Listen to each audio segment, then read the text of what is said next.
Il m'arrive souvent de faire de la veille technologique et de me rendre sur des sites web tels que DistroWatch pour voir quelles sont les dernières tendances de l'heure en matière de système d'exploitation ou autres. Et ça faisait longtemps que je ne m'étais pas rendu sur ce site web-là, donc je n'étais pas très au courant des dernières tendances, des derniers développements.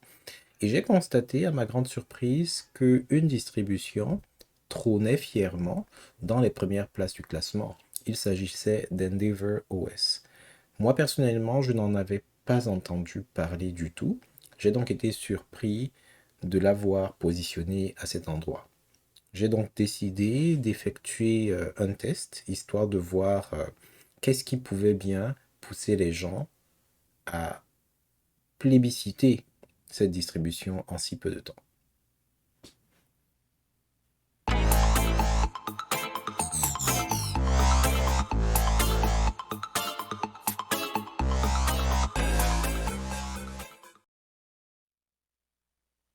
Endeavour OS est une distribution qui m'a un peu tapé dans l'œil parce que elle fait beaucoup usage d'une représentation graphique orientée espace, astronaute, et ce sont des choses qui personnellement me parlent beaucoup.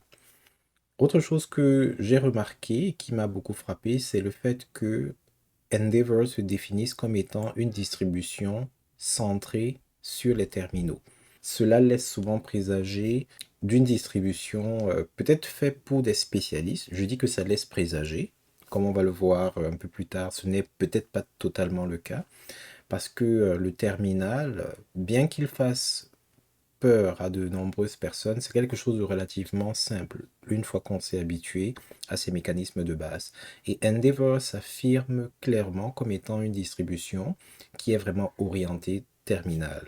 Elle est graphique, c'est vrai, la distribution, mais la manière dont elle est conçue, c'est pour mettre de l'avant l'utilisation du terminal pour les choses du quotidien. Il est important de comprendre que Endeavour fait partie de la famille Arch Linux. Il y a plusieurs grandes familles chez Linux, Arch, Debian, Ubuntu, Gentoo et d'autres encore. Et souvent, les distributions Arch sont des distributions où les utilisateurs ne sont pas nécessairement des débutants. Ils s'y connaissent plus ou moins en système, ils sont capables de créer eux-mêmes leur propre système, ce qui fait des distributions Arch des distributions extrêmement personnalisables. Ça ne veut pas dire que sur Ubuntu ou sur Debian, c'est pas personnalisable, non, mais c'est juste que euh, le niveau de flexibilité qui est mise à la disposition de l'utilisateur dès le départ est vraiment ouvert, ce qui laisse la possibilité à chacun de construire le système qui l'arrange. Si vous vous êtes déjà promené sur Internet à la recherche de distributions un peu fantaisistes, la grande majorité sont faites par des utilisateurs de Arch. Bon, je dis la grande majorité, ça c'est d'après mon expérience. J'ai pas de statistiques pour appuyer ce que je suis en train de dire.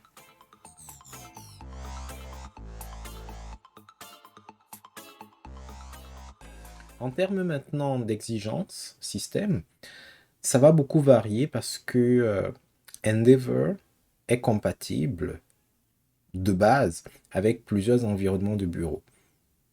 Ils ont des déclinaisons qui sont disponibles pour XFCE. C'est d'ailleurs la version offerte par défaut. Ça veut dire si vous ne touchez absolument à rien, c'est la version XFCE que vous avez.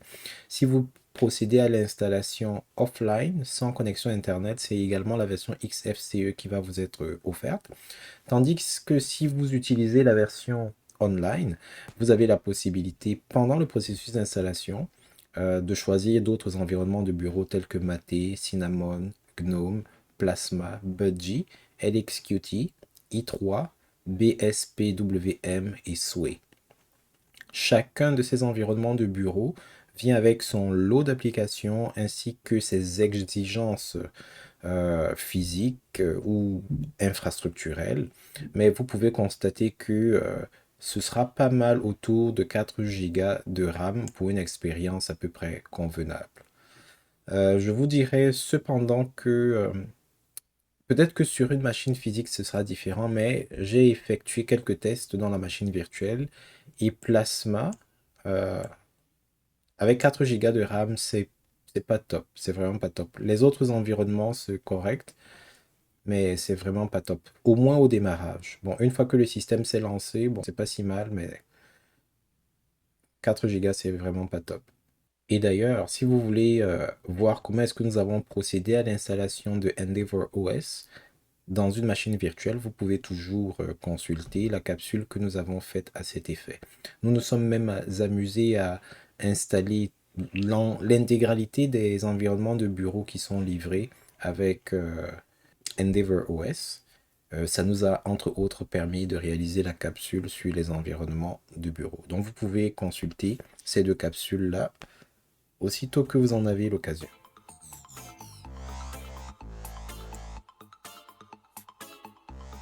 Le processus d'installation est plutôt simple et c'est particulier parce que les environnements qui sont issus de la branche Arch sont souvent très orientés terminal, mais l'installation a été graphique d'un bout à l'autre.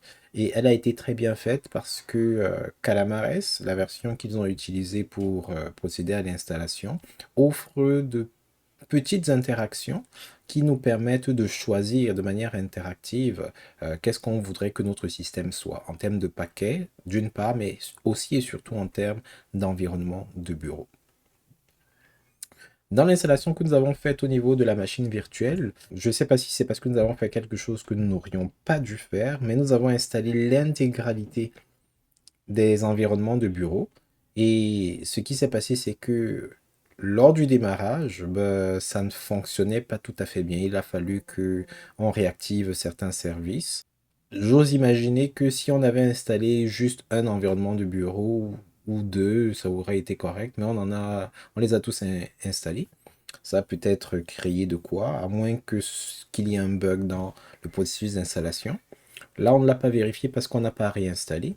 Par contre, je peux confirmer pour avoir installé la version de XFCE uniquement que ça marche sans aucun problème. La plupart des environnements de bureau qui sont livrés avec Endeavour ont été personnalisés avec le thème d'Endeavour, c'est-à-dire cet alliage de couleurs mauve, violet, rose, etc. avec leur logo. La plupart d'entre eux, donc que vous soyez dans GNOME, dans Mate, dans XFCE comme je suis en ce moment, ce sera pas mal la même chose. Je pense qu'il n'y a que dans la version KDE, la version Plasma, qu'ils ont un arrière-plan différent. Je ne m'en souviens plus exactement. Alors en ce moment, je suis dans l'environnement XFCE et vous pouvez constater ici là au niveau du terminal que nous sommes bien entendu sur VirtualBox. C'est une version 64 bits que nous avons installée. Ils utilisent un kernel 5.10, la version LTS, Long Term Support. En ce moment, nous sommes sur l'environnement de bureau XFCE, la version 4.16, et le gestionnaire de fenêtres dans XFCE, c'est XF Windows Manager. Alors, je n'ai rien changé, je n'ai rien installé en particulier, je n'ai pas fait de personnalisation particulière. Donc, les versions qui sont offertes par défaut sont Arc Darker, au niveau du thème, au niveau des icônes et également. La machine virtuelle dans laquelle nous nous trouvons, c'est une machine virtuelle de 4 Go. Et si on regarde ici au niveau de HTOP, on peut se rendre compte que au repos, pratiquement au repos, nous sommes en train d'utiliser 22% de la mémoire totale, ce qui n'est pas mal du tout. Donc on aurait pu être sur 1 giga que ça aurait été parfaitement correct. Bon, mais bien entendu, votre machine ne va pas rester au repos. Ça, c'est en partie dû au fait que XFCE est relativement léger comme environnement de bureau.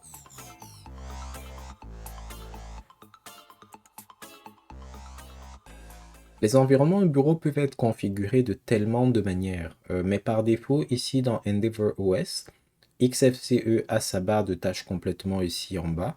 Le menu démarrer est à gauche. Il est vrai qu'avec Windows 11 qui arrive et qui met son menu démarrer au centre, j'imagine qu'on aura de plus en plus de distributions qui, de base, risquent de faire quelque chose de ce genre, parce que faut pas se le cacher, plusieurs distributions essayent de séduire le public en provenance de chez Windows. Et nous avons l'apparence classique d'un menu orienté XFCE. Au niveau des bureaux, c'est une grille qu'ils ont disposée ici. Nous avons les icônes au niveau de la zone de notification et quelques applications au niveau de la zone de lancement rapide, parmi lesquelles HTOP, plutôt Glances, c'est pas HTOP, mais ce sont des équivalents. Le terminal, le gestionnaire de fichiers et notre navigateur. Gestionnaire de fichiers qui est Tunar, comme souvent. J'ai beaucoup aimé les effets de transparence qu'ils ont appliqués de base. Donc, ce que vous voyez, c'est le système tel qu'il est au sortir. Vraiment, rien n'a été fait pour le configurer. Et vous pouvez constater qu'il y a des effets de composition, un peu de transparence ici et là. Ils ont vraiment poussé la configuration. Je ne peux pas dire jusqu'au bout parce que on peut personnaliser XFCE beaucoup plus que cela, mais c'est déjà très appréciable de voir un tel travail effectué. Autre particularité que j'ai bien aimé, n'oubliez pas, nous sommes dans le contexte d'un système où d'habitude les gens ont un certain niveau et ils sont capables de se débrouiller par eux-mêmes. Ils savent ce qu'il faut faire après avoir installé le système. Parfois, ils n'ont même pas besoin d'environnement graphique aussi chargé. Ils peuvent le faire directement en ligne de commande. Mais là, aussi bien dans la version live que dans la version finale, ils ont une fenêtre d'accueil. Sur Linux Mint, on a également une fenêtre d'accueil comme celle-ci, mais ce qu'il y a de particulier, c'est que ils ont un onglet qui s'appelle post-installation et qui vous dit, ou qui vous suggère plutôt, les tâches que vous pourriez effectuer afin de rendre votre système cohérent, stable, performant. Ce n'est peut-être pas nécessairement en ordre, mais c'est quand même des choses qu'il peut être pertinent de faire. Comme mettre à jour les miroirs, mettre à jour votre système, configurer le nettoyage des paquets pour que ça se passe à une fréquence donnée, parce que parfois on installe, on désinstalle, il y a des paquets qui restent dans le système alors qu'ils ne sont pas utilisés, ce qui peut à un moment donné consommer des ressources ou de l'espace. Je vous dirais que sur les distributions Linux, ce n'est pas vraiment un enjeu. Déjà que les paquets ne sont pas très lourds, ils prennent pas tant d'espace que cela, et que les systèmes Linux sont en général d'une robustesse et d'une stabilité particulière. Euh, mais c'est intéressant de voir que il vous le suggère, et il vous donne même des outils pour le faire. Vous avez d'autres éléments comme le gestionnaire de session. C'est particulièrement utile dans mon cas parce que sur cette distribution-ci, plusieurs environnements de bureau ont été installés et on a la possibilité d'activer différents gestionnaires de sessions. La manière dont vous souhaiteriez que l'interface de connexion se présente, ça peut être géré par ces éléments-ci. On peut jouer avec les affichages. Et autre chose également que j'ai beaucoup aimé par rapport à l'affichage, c'est que ils avaient des pilotes qui étaient compatibles avec VirtualBox, ce qui fait que pas besoin d'installer les additions invitées pour, par exemple, bénéficier d'une résolution pleine comme celle que vous avez à l'écran en ce moment. Donc, ils ont compris que beaucoup de gens en 2020-2021, avant de se lancer dans un système, vont probablement le tester grâce à une machine virtuelle, probablement VirtualBox. Et il y a même des gens qui utilisent des machines virtuelles en production directement sur VirtualBox. Donc c'est vraiment une bonne chose que d'intégrer au sein du CD, qu'il soit live ou qu'il soit définitif, les pilotes pour VirtualBox. Certaines distributions, surtout avec certaines applications Debian, c'est parfois compliqué hein, d'installer les additions invitées, les DKMS et tout ça.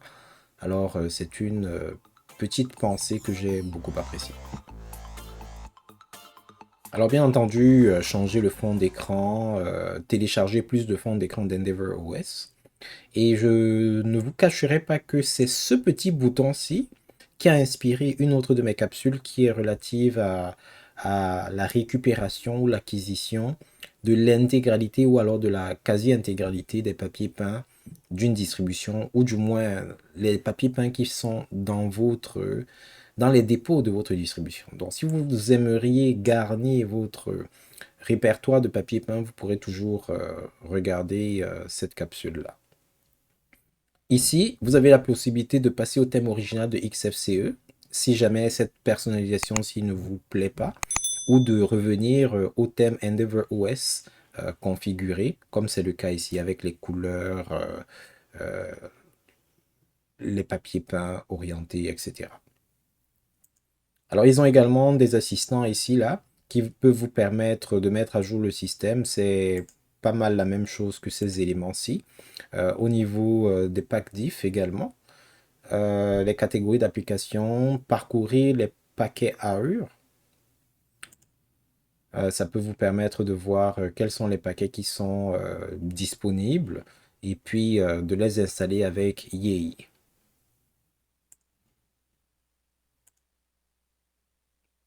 Toujours dans cet outil, ils ont un onglet qui est spécifique à l'ajout d'applications. On va y revenir tout à l'heure au niveau des applications qui sont fournies par défaut, mais ils offrent ici la possibilité d'installer en pratiquement un clic certaines des applications qui sont les plus, peut-être pas populaires, mais les plus communes, disons. Par exemple, LibreOffice, Chromium, les différents pare-feux, et puis ils vous donnent d'autres outils qui peuvent vous permettre de prendre connaissance de ce qu'il y a de disponible avant de pouvoir faire le reste. Alors, parlant d'applications, ça nous amène donc aux applications qui sont fournies par défaut avec ce système. Je vais fermer ceci. Alors, nous avons un menu classique XFCE. Dans la catégorie des accessoires, rien de bien spécial. Un gestionnaire d'archives, des calculatrices, un gestionnaire pour les captures d'écran, deux même. Nous avons Compton. Je n'ai pas fait de test, mais je suppose que c'est lui qui est responsable de la composition des effets de transparence. Ce serait à vérifier. Alors, ils ont deux éditeurs de texte. Je ne peux pas garantir qu'ils en ont deux. N'oubliez pas que j'ai installé tous les environnements de bureau et chaque environnement de bureau vient en général avec son lot d'outils. Donc, ça peut créer des surcharges et des doublons. Donc ici, c'est XZ. Et là, c'est qui? C'est Gnome? C'est Gedit. Ok. Ouais.